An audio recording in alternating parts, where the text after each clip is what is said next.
along with me leading our webinar is Jacquie Chischillie, Projetech's Technical Sales Engineer. Today, Jacquie will be demonstrating how maps are now integrated into Maximo. Before I turn it over to Jacquie, just some reminders. This webinar will be recorded and all phone lines have been muted. We will be sending out a playback URL in a few days. If you have any questions, you may submit your question in the question field, and we will answer all questions at the end of the presentation. So without further ado, I'll turn it over to Jacquie. Good afternoon, everybody. So Maps is really quite a cool feature that Maximo has added, and I've been playing around with it a lot, and I hope I cover most of what you're wanting to see today. I will say that if you have a detailed question or anything specific you want to know, feel free to email Betsy, and here's her email address, and we will respond to you with an answer and probably some screenshots if you're looking for some specifics. So the question is, why utilize the maps in Maximo? And basically, if you're an organization that has more than one site or more than you're spread out geographically and you need to keep track of where all your assets are, maybe in different buildings. For instance, a school district has multiple buildings, or a college has buildings on a campus. There's municipalities. They have to do fire hydrant inspections every so often. They could keep track of those PMs and have the fire hydrants placed on the map so the engine truck driving around could find them easier. Retail companies, gas stations, any kind of chain company, they've got stores all over the place and they need to keep track of what crews are where and when. And then think of like maybe a big oil company that has rigs that are offshore, and they don't have street addresses, but you still have to show where they're located so that the maintenance crews can find them, even if it is by helicopter. So that's what we're basically going to do today. We're going to cover how you set up a map and what it looks like in your work order tracking. Now, I will mention that there's many objects that can be on a map. We are just going to cover the work orders right now, but you could have crews, you could have assets, you could have locations show up on your map. All of those can have service addresses. So,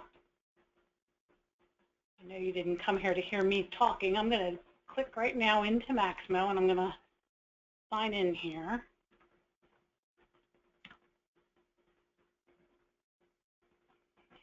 Now this is going to be Maps in version 7.6. You do have the capability in 7.5, but because all my demo information is in my 7.6 version, I'm going to do it in 7.6. I don't know that it's that much different. I'm going to click this little thing here to give me more real estate. So I thought the first thing we would do would be go to work order tracking and show you what it looks like for your list of work orders. Now there's a few things that you decide on the back end of putting maps in Maximo, and one of them is how do you want those to show up on your map. If you want individual records to show up as one pin on your map, you can set that up, or you can set it up so that even if I click on one record here, I'm going to see the entire list of my query on the map. And for the purposes of this demo, I set it up so that we would see the pins for all of the work orders in my query. Because if you're doing any kind of, work orders with routes, say for like fire hydrants or manhole covers or things like that, you'd probably want to see the relationship between all of the locations on the map. So I've opened up my work order, and just so it's easier to see the service address, I'm going to minimize my fields here. So we have a service address down here, and what Maximo looks at is this formatted address here. And I hope I have my resolution set up that you can see the whole thing. Okay, so we've clicked on this work order. I notice this work order has a parent work order, so I'm going to mention that a little bit later. I'm going to go ahead and just jump right into it and show you the map. As I said, I've got it set up so that all of the work orders in my query show up on my map. The little plus sign here means there's more than one work order for this specific address. And if I mouse over any one of these pins, it's going to give me my parent work order, my work order number, and then I have it set up for failure code. And when we get into the map manager, I'm going to show you how you can dictate what shows up on your mouse over dialog box, and then also what shows up in your basically your information dialog box. So again, we have our parent and our work order. We have our service address.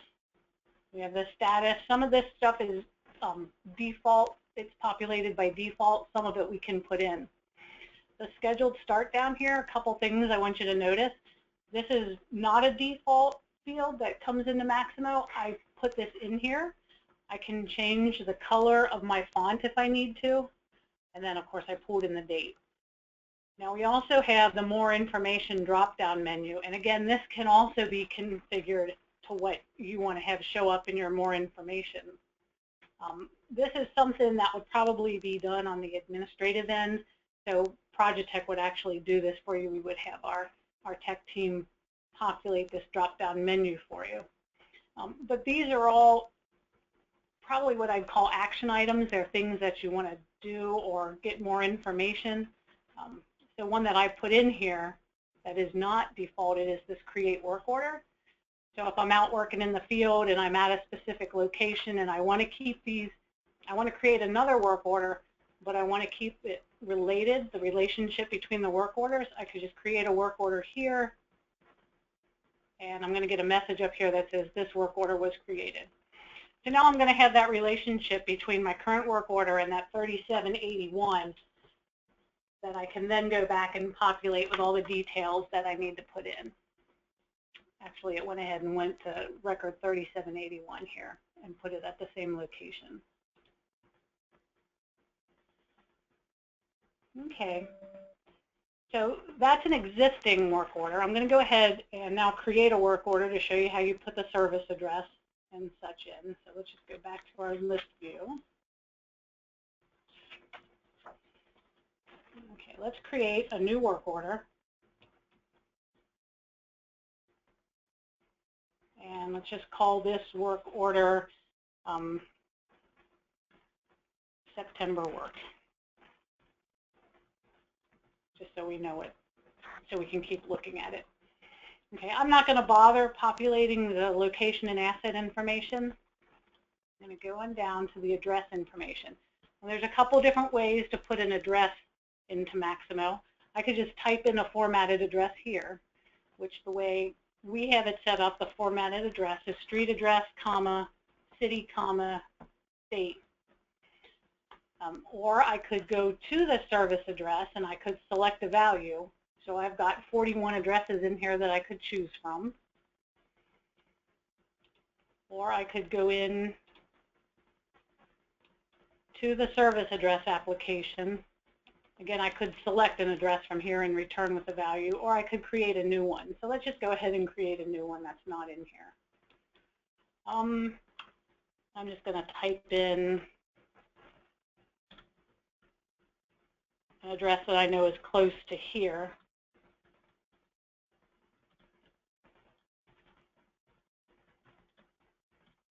Okay, so that's all I need to put in there. I'm going to save my record. I'm going to call this webinar address. And I'm going to use our favorite site here, Bedford. Okay, so I put in a description. This is my address code, my site. If I need to put in attachments here, like any other record in Maximo, I can do that. And then I've got my formatted address. I can populate the rest of these fields if I want to, but they don't roll up into the formatted address. It would more be if you just needed to put some specifics in there. Okay, so I'll save again. And now I can go to the map. And I want to find this location. So I'm just going to click on this Find Location tab, or button. There, I put a pin right where I had this address. This is my address code, 1038. Now if I go back to my address tab, we'll see that my latitude and longitude have been populated. Okay, so that's how easy it is to create a new service address. I can return with value. Yes, I'll save these changes. Now my work order 3782 has a service address. Okay. So now let's go back to the map.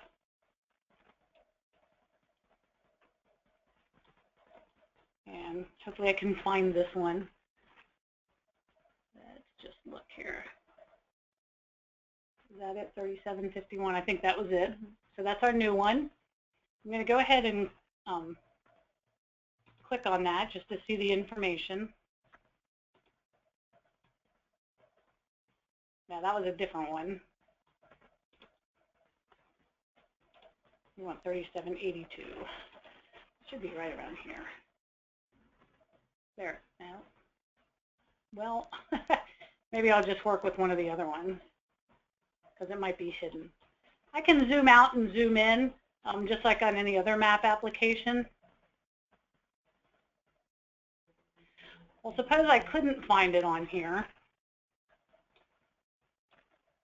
I could right-click. Now, you can't see me do this, but I could go ahead and right-click, and then I could set my record location. Now, watch what happens to my formatted address up here when I say set record location. It has updated. So where this really comes in handy is you still have some of the capabilities of, and I'm using Google Maps here. I could go to the satellite here. If I wanted to see this by satellite and I wanted to zoom in, and I know what building I'm looking for, and it's a specific building down here on, let's see, let's just pick a building. Let's zoom out. We're over here. Here, this is a hospital. Let's say it's in this hospital. Where'd you go? It's in this hospital. I could just then click on this building and say set record location, and it's going to then put my address on that building. So if you just do the original address, you know, somewhere in the vicinity and find it on the map, then you can go ahead and reset the address once you find it on the satellite. So let's go back to our map view. And then while we're on this map, we still have our capability of seeing the street view. So let's go ahead and zoom out a little bit again. I'm sorry, zoom in. And we could take our little guy here just like we can on Google Maps, and we could put him on one of our pins. And now we can see the street view. So just like in Google Maps. So if you want to see the street view for the work order where you're going to be performing the work, you have that capability. Okay, I'm going to go ahead and close out of that. And the other thing I'll mention while you're here on the maps is we still have the Google icon down here.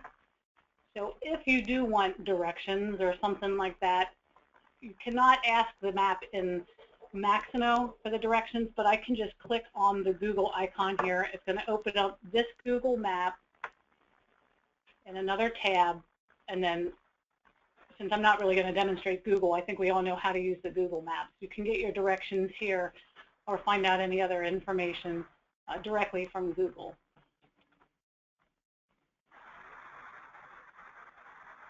Okay, the only other thing I thought I would show you while we're here in work order tracking,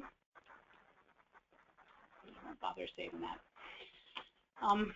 Suppose you do routes such as manhole covers or sewer checks or things like that. I'm going to go ahead and create a new work order,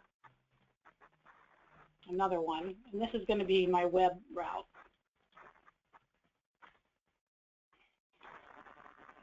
Okay, now I've got to open up my menu over here again.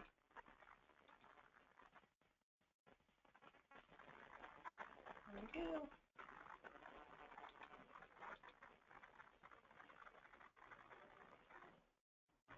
Sorry, I'm trying to get this to drag over here. It's not cooperating. There we go. And I want to apply a route.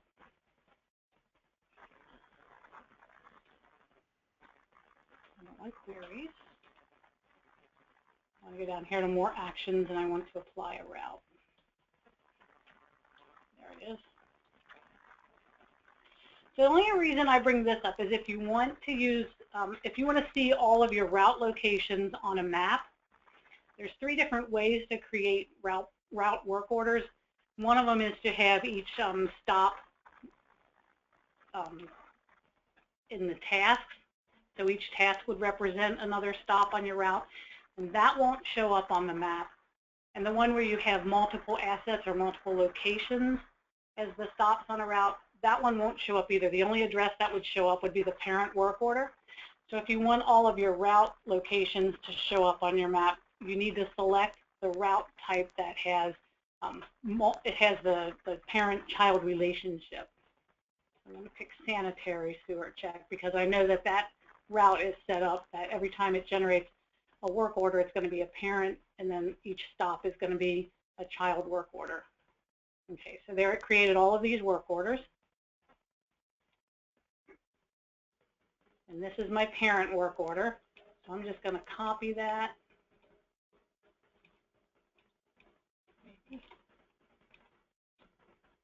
My mouse is not cooperating, so I'm just going to remember it. Okay, I'm going to 3783. I'll go back to my list view here. I'll do my advanced search, and I'll type in 3783.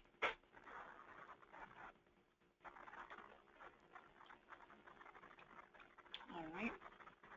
That's why it wouldn't copy it. Oh, I know why. I have to make this all records because it's not included in that specific query. So let's do that again.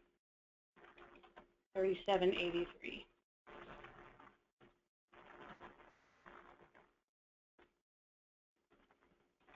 Okay, so there's my work order. I open it and I want to see the plans. And there's all the child work orders. Okay. So I actually didn't want to find that work order. What I want to do is put that number down here in the parent work order application. So what it's going to do is create a query for those child work orders. So there's all my child work orders in one query. I can click on any one, and then I can go to the map tab, and there they are. So it gives you that relational image of how close all these work orders are and how many you might be able to get done in a day, who's closest to what ones. Again, you can mouse over it and you see the parent, the 3783, and you see the child work order number there as well. Okay, so I think we've covered work orders enough with the mapping capabilities. So let's go into the map application. So I'll go ahead. I'm going to get rid of this just so we have more real estate again. Open my list up here. Now the map manager is in your administration application. So if you wanted to create the map details, you'd have to have access to the administration map manager. A few things to note: you can have as many maps as you want. There's no limit to the number of maps, and you can enable multiple maps as well, as long as the site on each one of those maps is unique. So if I had Bedford on 2 different maps, I could only enable one of those maps. Okay, so right now we have this map enabled. I'll go ahead and, why don't we just open this, and I'm going to disable it so we can create a new one with Bedford in it. Okay, so I'll save that, and then I'm going to create a new map, just so we can go through the steps. So it's going to auto-number that map. this number is still editable, so I'm going to name this one September Web. How's that?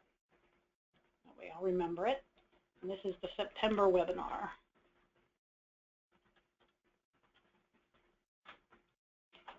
Okay, so add a description that, you know, it makes sense to your map. Probably a city, a state, a county, or something like that, or a plant, a building. I'm just naming it so that we can remember, I can remember to delete this after the webinar. The length and distance unit defaults to miles. You can choose kilometers if you prefer. I'm just going to leave it in miles. I'm going to go ahead and enable this map. And Maximo gives you a drop-down menu of Bing, Google, or Maximo Spatial. I will tell you that the Maximo Spatial uses the Esri map, so you would have to have an Esri login and password to use that one. Both Bing and Google just need your key, basically your Google key or your Bing key. I'm going to leave it on Google just because that's the one we're using. So here's where I would put my sites in. So I can select a site.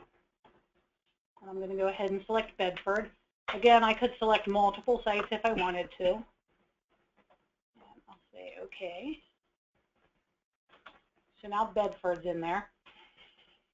And again, the latitude and longitude are not populated. I can drop down for more information, but it really doesn't give me anything additional. So I'm going to go ahead and select the site initial location.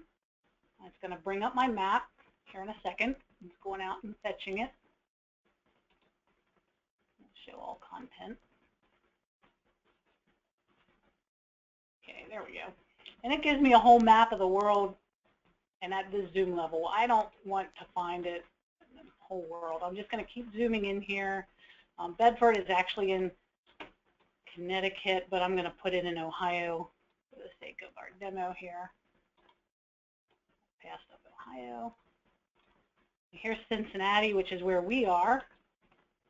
So I'll just keep zooming into Cincinnati. Okay, that's probably a pretty good zoom level. So I'm going to click OK. So it populated my zoom level. It populated my latitude and longitude. Okay, so I'm going to save this map.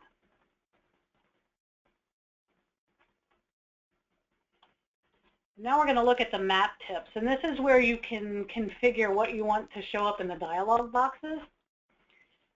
As I was saying, there's many objects that you can have, that you can assign service addresses to. We're just going to use the work order here.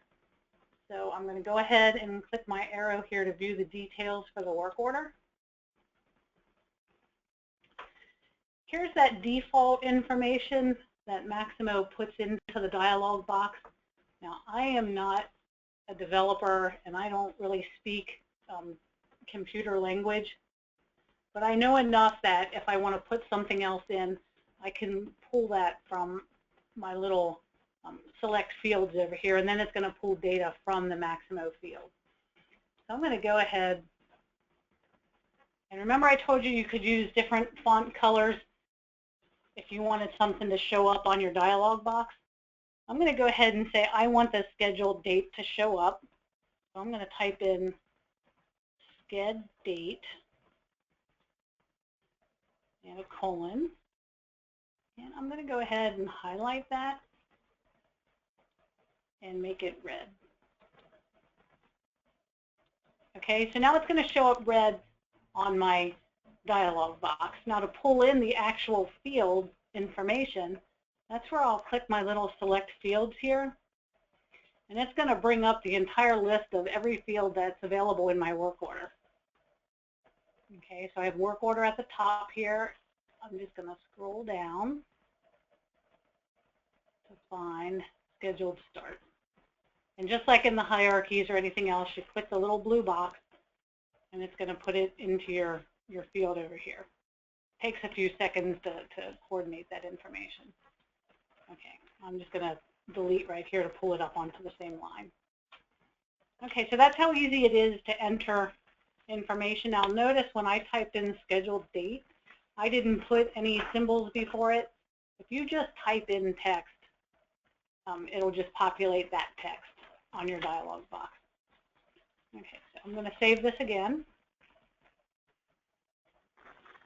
My motto is always save and save often. Okay, down here, I'm sorry, let's go ahead and do the mouse over.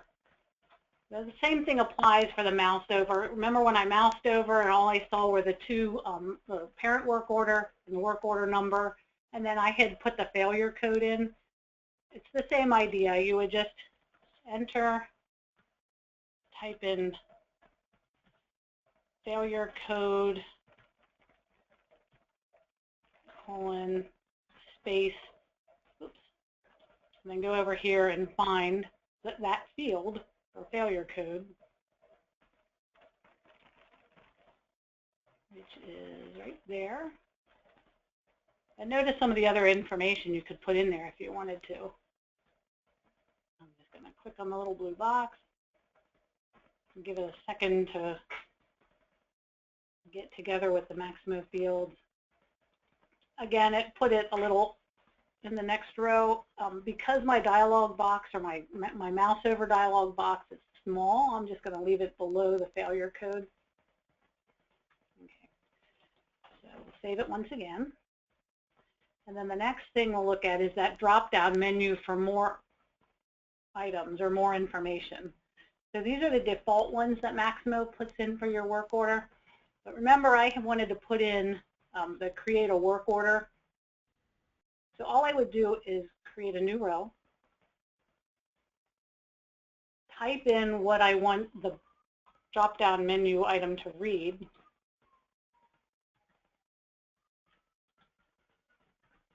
create work order. This dialog identifier, again, you would need, probably Projetech would have the administrator library for these dialog identifiers. And prior to this demo, I went and talked to our developers to find out what it is, and it's really just create WO. But they're all kind of unique, as you can see, so it would be something that you might want to have, you know, Projetech or your administrator populate that. Okay, so I'm going to go ahead and save it.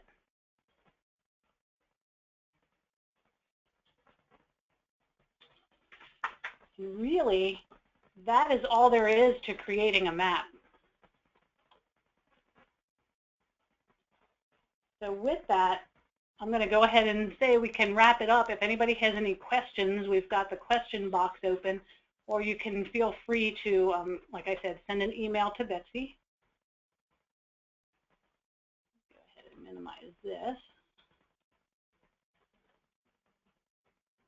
So this is just a list of the entities that can be visually enabled on your map: work orders, assets, locations, tools, materials, and labor. And Betsy, do we have any questions? Yeah, thanks again, Jackie. That was a really great demonstration of Maps Meet Maximo. We did have one question come through so far. So the question was, what other information can you include in the map tip box under the map manager? Good question. So I'm going to go ahead back to the maps. I'll just open a new one.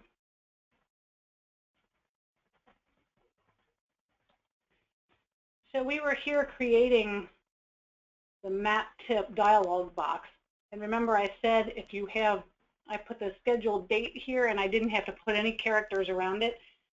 If there was some specific information you wanted to show up on your dialog box, now remember it would show up on all of the dialog boxes. It wouldn't be specific to a work order, but if you had a specific map that was for one regional area and you wanted to put directions how to get there, say take Highway 75 to exit 33, turn right, go 5 miles, and then you're on the campus, you could just type that information in here as road directions, or if there was some specific safety equipment you needed to take with you, or you know, if there's a toll bridge on the way, it costs this much, you would just say toll costs to get to location are $15. Something like that. And I'm just putting verbiage on there. That will show up on your dialog box. It doesn't need any special characters around it. If I save this, let's go prove that I'm right or wrong. Let's jump back to work order tracking, because now this is the map that's enabled.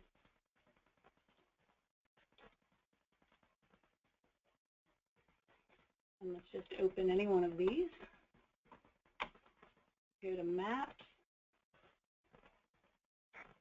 Now, hopefully I'm telling the truth here. And I just mouse over one. And there it is. Toll cost to get the location are $15. So remember, if there's some specific information you need to put on all of your dialog boxes, you can just type it into the map manager. Great. We don't have any current questions right now, so we'll go ahead and wrap up.